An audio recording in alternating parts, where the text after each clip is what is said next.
एटियाडोर सिंचाई विभाग के ढीले मैनेजमेंट और 4-5 दिन तक नहर का पानी बंद रहने और जरूरत के हिसाब से पानी छोड़ने के बजाय नहर में कम पानी छोड़े जाने की वजह से लाखनदुर तालुका में धर्मापुरी नहर के फायदे वाले इलाके के किसानों की खेती में लगी फसलें खतरे में आ गई हैं। किसान सोच रहे हैं कि किसानों के लगाए धान के खेत बचेंगे या नहीं, और धर्मापुरी नहर के फायदे वाले इलाके के किसान हर दिन प्रशासन के खिलाफ अपनी मांगे रख रहे हैं और फसल बचाने के लिए ज्यादा पानी की मांग कर रहे हैं।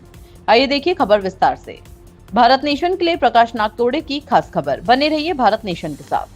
मी धर्मापुरी येथील मी तुळशीदास नारनवरे कास्तकार बोलत आहे आणि ह्या धर्मापुरी परिसरामध्ये जवळपास जानेवारीमध्ये पाणी सुटलं आणि जानेवारीच्या 6 तारखेला आम्ही परे टाकले, तेव्हापासूनचं पाणी बरोबर मिळत नाही आहे आणि अजूनपर्यंत आमचे परे भिजायला आहेत आणि बरेचसे रोवणे काही बाकी राहिलेले आहेत। तरी या पाण्याची क्षमता वाढवून देण्यात यावी, अन्यथा जे शेती आहे ते कोरडवाहू राहिले आणि शेतकऱ्यांचे नुकसान होईल। किती दिवसापासून पाणी येत नाही आहे? बरोबर जवळपास आता 10 दिवस झाले का नहर सुटलेला आहे, म्हणजे 19-20 तारखेपासून नहर सुटलेला आहे, तरी पण अजून सिंचन होण्यास बाकी आहे। जवळपास अर्ध सिंचन झाले आणि अर्ध सिंचन होण्यास आहे। किती शेतकऱ्याचे रोवणे होण्यास बाकी आहेत? जवळपास 30-40 लोकांच्या शेतकऱ्यांचे रोवणे होण्यास बाकी आहे। आणि झालेल्या रोवण्याची परिस्थिती काय आहे? झालेल्या रोवण्याच्या भेगा पडलेल्या आहेत। काय मागणी आहे आता तुमची? पाण्याची मागणी पाहिजे आम्हाला, पाणी जास्त वाढवून मिळायला पाहिजे।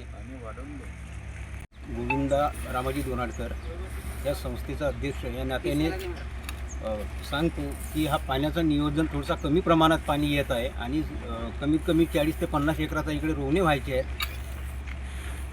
तर हा पाणी जास्त गेडला पाणी आल्याशिवाय हे जे रोवणे होऊ शकत नाही, नाही तर हे पूर्ण काही रोवणे झालेले आहेत, त्यांच्या भेगा पडलेल्या आहेत आणि रोवणे होण्यास अजून म्हणजे उशीर जरी झाला तर समोरही त्या शेतकऱ्यांना खूप त्रास सहन करावा लागेल। आपण पाणी वाढवण्यासाठी काय पाठपुरावा केला प्रशासनाकडे? पाणी वाढवासाठी आम्ही शासनाकडे पाठपुरावा नेहमीच करत आहोत। या कॅनलचे म्हणजे जे प्रशासकीय अधिकारी आहेत ते कोण आहेत? पाणी सोडणारे आणि नियंत्रण ठेवणारे? पाणी सोडणारे तिकडे तिथे पालीवाल साहेब आहेत अध्यक्ष आणि लंजे साहेब आहेत इंजिनियर।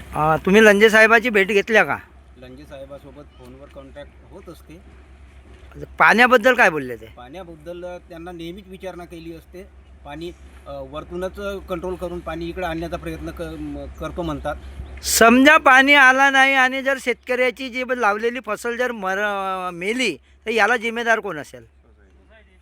याला जिम्मेदार सोसायटी कशावरून असू शकेल असं मला वाटते, कारण शासन वरून पाणी देईल, त्याच्या नियोजन आम्ही अशा प्रकारे इकडे शेतकऱ्यापर्यंत पोहोचवण्याचा प्रयत्न करू। याला जिम्मेदार कोण असेल, शासन की सोसायटी? याला जिम्मेदार शासन असेल। जर लोकांची फसल मेली याला जिम्मेदार शासन असेल। माझे नाव आहे दादाजी वासुदेव डांगे, प्रकल्पस्तरीय संचालक, त्याचप्रमाणे चैतन्य पाणी वापर संस्था या ठिकाणी संचालक आहे। तर 2-3 दिवस झाले मी सतत नेहमी वर पालीवाल साहेब अध्यक्ष आहेत, प्रकल्प संचालक, स्तरीय अध्यक्ष, त्याचप्रमाणे एक्झिक्युटिव्ह इंजिनियर लंजे साहेब यांना मी वारंवार फोन करतो, आम्हाला इकडे पाणी नाही येऊन राहिलं, पाणी नाही, गेज वाढवा। तर ते आम्हाला म्हणतात का वरून पाणी अजून होण्यास आहे वरच्या स्तरावर, तर आपण 1-2 दिवस पाणी थांबावा आणि नंतर आम्ही गेज तुम्हाला देतो। आता 2 दिवस झाला जेतपूर बारेवालाच पाणी येत आहे। आम्ही नेहमी बोलतो त्यांच्याकडे, आम्हाला गेज द्या। ते म्हणत राहिले आम्हाला का 2 दिवस थांबा, 2 दिवस गेज वाढवून देतो। आतासुद्धा मी 5 मिनिटात फोन केलो लंजे साहेबाला। लंजे साहेब म्हणाले की मी बिलकुल तुम्हाला आता 10-15 मिनिटात 50चा गेज देतो। याप्रमाणे माझी बोलणी झालेली आणि कास्तकाराच्या हितचिंतन मी करत आहे। तुम्ही जो पाणी वाटपाचा जो गेज आहे, तुमचा जो मीटर आहे, तो कोण्या ठिकाणी लावलेला आहे? बोरगाव महिन्याला मोठ्या कॅनलला। आता तुम्ही आता किती क्युसेकनं पाणी येत आहे? आता त्या ठिकाणी 40चा गेज आहे, म्हणजे 10 कमी आहे। 10 कमी आहे। आम्ही ते 45 म्हणून राहिले, माझा उद्देश आहे की 50 द्या आम्हाला, म्हणजे 10 द्या। ते 5च म्हणून राहिले आम्हाला 10 द्या, म्हणजे 50चा गेज पाहिजे। या शब्दात मी त्या लंजे साहेबाला बोललो।